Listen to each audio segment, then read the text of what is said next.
Guinéennes et Guinéens, le 1er novembre 1958, les pères fondateurs de la République de Guinée ont créé l'armée guinéenne dans le but de défendre l'intégrité du territoire et de consolider la souveraineté de la jeune nation proclamée un mois plus tôt, le 2 octobre 1958.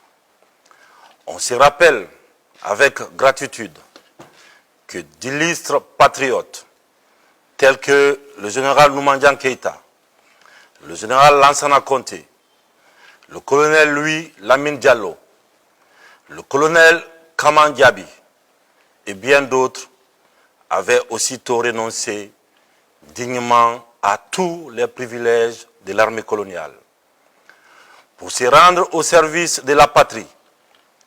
Ainsi, les forces armées guinéennes ont non seulement protégé la souveraineté de la jeune République de Guinée, mais elles ont aussi participé activement à la lutte de libération du continent. En Angola, au Congo, en Mozambique et en Guinée-Bissau. L'armée guinéenne, fidèle à la vocation panafricaniste de la Guinée, a également consenti d'énormes sacrifices au Libéria et en Sierra Leone pour contribuer au retour de la paix et de la quiétude dans ces deux pays frères. Des générations entières de Guinéens ont embrassé le difficile métier des armes pour servir la nation, avec bravoure et honneur, tout en écrivant en lettres d'or les belles pages de cette armée au haut fait d'armes reconnues dans toute l'Afrique. Cette glorieuse armée guinéenne, dont nous sommes si fiers, fête le 63e anniversaire de sa création, ce 1er novembre 2021. Je voudrais dès ici m'incliner pieusement devant la mémoire des voyants pionniers et tous les martyrs tombés sur le champ d'honneur, en défendant le drapeau national sur les différents théâtres d'opération. Je rends également un hommage mérité à toutes les filles et à tous les fils de la Guinée qui ont servi et continuent de servir cette institution avec loyauté et dévouement. Tous, ils ont éternellement droit à la reconnaissance et à l'honneur de la République que je renouvelle ici. Au nom du peuple, en cette occasion solennelle des commémorations officiers, sous-officiers, militaires d'Iran, nous fêtons cet anniversaire dans un contexte marqué par l'engagement que nous avons pris devant le peuple le 5 septembre dernier. Celui d'imprimer une nouvelle dynamique à la marche historique de notre cher pays. Nous sommes suffisamment revenus sur les raisons qui ont amené l'armée à prendre ses responsabilités devant l'histoire en mettant un terme à la situation qui prévalait au sommet de l'État. Nous devons maintenant veiller au respect de notre parole de soldats, à savoir rassembler et réconcilier tous les Guinéens, refonder l'État et l'administration, lutter contre la corruption et les travers qui ont compromis le développement du pays. Un chantier dont la réalisation nous permettra de créer les nouvelles bases d'un décollage socio-économique accéléré à la dimension du rêve des pères de l'indépendance guinéenne. L'avènement de cette nouvelle ère d'espérance pour notre pays, porté par le Comité national du Rassemblement pour le développement, nous oblige à plus d'abnégation au travail, car la réussite de cette transition repose en grande partie sur nos épaules des soldats. En adressant mes vives félicitations à l'ensemble des forces de défense et de sécurité pour l'esprit de corps et de discipline qui a caractérisé ces tournants décisifs, j'exhorte tout un chacun au sursaut patriotique dans l'accomplissement de nos tâches respectives. Nous devons avoir constamment à l'esprit que nous avons l'obligation de défendre non seulement l'intégrité du territoire, mais aussi d'assurer la sécurité des populations. À ce titre, j'invite tout un chacun à adopter un comportement exemplaire en tout lieu et en tout temps.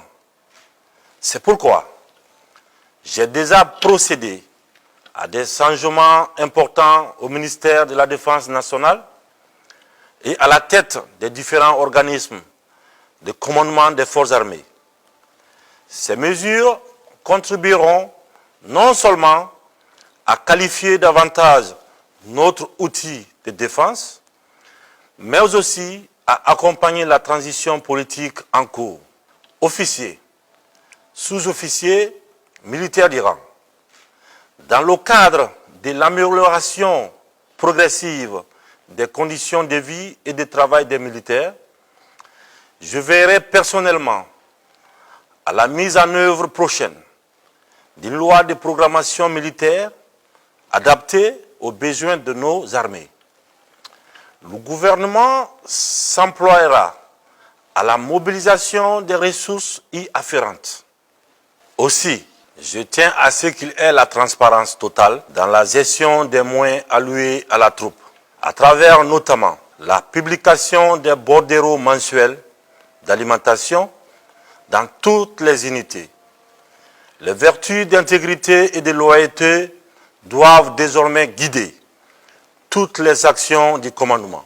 Il faut comprendre que les subordonnés qui ne sont pas bien traités par la hiérarchie sont généralement enclins à défier l'autorité. J'instruis les responsables à tous les niveaux à mettre un point d'honneur à bien gérer les ressources disponibles. J'ai la ferme conviction que la modernisation de l'armée guinéenne passe nécessairement par l'adaptation de nos moyens de défense aux défis sécuritaires du moment. Ainsi, aucun sacrifice ne sera de trop pour doter nos forces armées des capacités opérationnelles leur permettant de remplir correctement leur mission. C'est le lieu de remercier tous nos partenaires auxquels je témoigne toute ma reconnaissance pour leur soutien.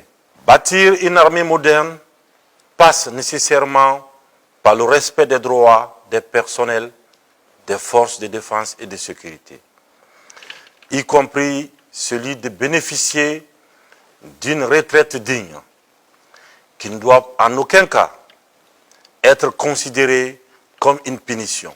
C'est un droit que chacun doit pouvoir jouir pleinement pour se reposer. Ainsi, après avoir servi loyalement la Guinée, près de 1000 militaires vont jouir de leur droit à la retraite méritée à partir de ce 1er novembre 2021. Tous bénéficieront de toute mon attention et de tout mon accompagnement.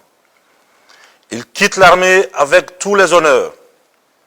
Nous ne les oublierons pas, car la relève qu'ils ont formée avec brio des années durant leur sera reconnaissante à jamais. Je profite de cette occasion solennelle pour féliciter le bataillon Gangan 6 qui rentre d'une mission reçue au Mali et adresser mes encouragements ainsi que mes vœux de succès aux soldats du bataillon Gangan 7 en phase de déploiement à Kidal aux côtés de nos frères maliens. Quant aux forces de défense et de sécurité impliquées dans le processus de développement socio-économique du pays, elles sont appelées à améliorer leurs prestations afin de donner au concept armée-nation un contenu réel, au-delà des discours. En cet instant de commémoration, au moment où on s'apprête à partager les repas de corps dans les différentes casernes et garnisons du pays, nos pensées vont tout naturellement à l'endroit de nos compagnons d'armes, hospitalisés comme le colonel Fakemo Oulare, l'adjudant-chef Farah Kagbardounou et tous les autres que je n'ai pas cités ici, ainsi qu'à ceux qui sont en convalescence à la maison, tels que les deuxième classes Toya Keita, Mouridou Mouya. Je formule pour eux tous mes vœux ardents de prompt rétablissement. Je pense également à tous les soldats déployés pour sécuriser notre pays le long des frontières. Par exemple, le sergent Alexis Poualoumo à Niafo, le deuxième classe Jakariou Diallo à Kandiafara, le deuxième classe Amadou Diané à Koundou, ou encore au deuxième classe Sedouba Souma à Tio, et bien d'autres. Pour terminer, je souhaite à toutes et à tous un très bon et joyeux anniversaire. Vive l'armée guinéenne, notre fierté. Vive le CNRD, vive la République. Que Dieu bénisse la Guinée et les Guinéens. Je vous remercie.